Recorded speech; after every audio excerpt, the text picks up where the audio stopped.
Once upon a time, in the quietest, sleepiest room of the big house, there lived a little boy.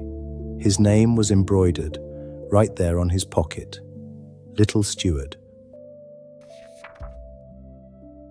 For 25 long years, while every other department ran up and down the halls, being busy and productive and doing all sorts of important things, Little Steward just breathed in and breathed out, wrapped in a thick, cozy blanket of very old, very dusty tithe and offering reports. But in the summer of 2024, the executive committee peeked into his room. They looked at the cobwebs on his desk. They listened to his gentle snoring, and they decided that a 25-year nap was quite enough. It was finally time for Little Steward to wake up. In June, Catherine was appointed as his guardian. Now, Catherine was the sort of person who valued a quiet, restorative environment. She knew you never wake a sleeping child with a harsh, noisy alarm or a sudden shout. Instead, she gently pushed open the heavy, dusty curtains. She let the bright summer sunlight spill across the floor.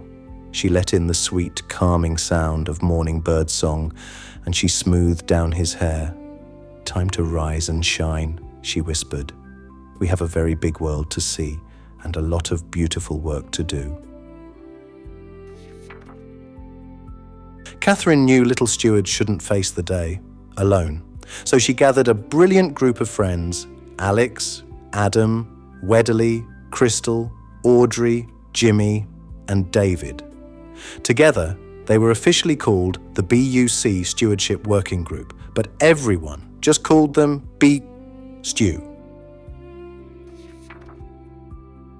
And Stu loved playing with Little Steward so much that they invented 3 wonderful games and named every single one right after him: Personal Stewardship, because his time, his talents, and his rest were precious gifts from God.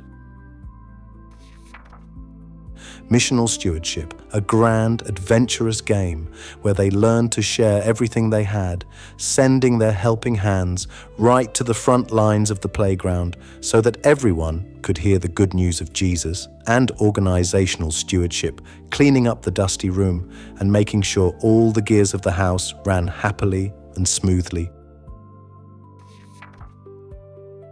But their games were simply too wonderful to keep in just one backyard.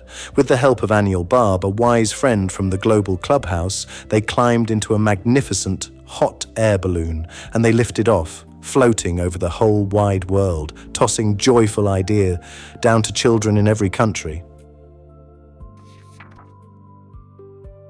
And so, the boy who slept for a quarter of a century became an active, joyful kid on the block.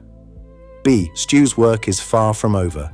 There's still the charity commission maze, the church manual, and the stewardship snapshot survey to finish colouring in.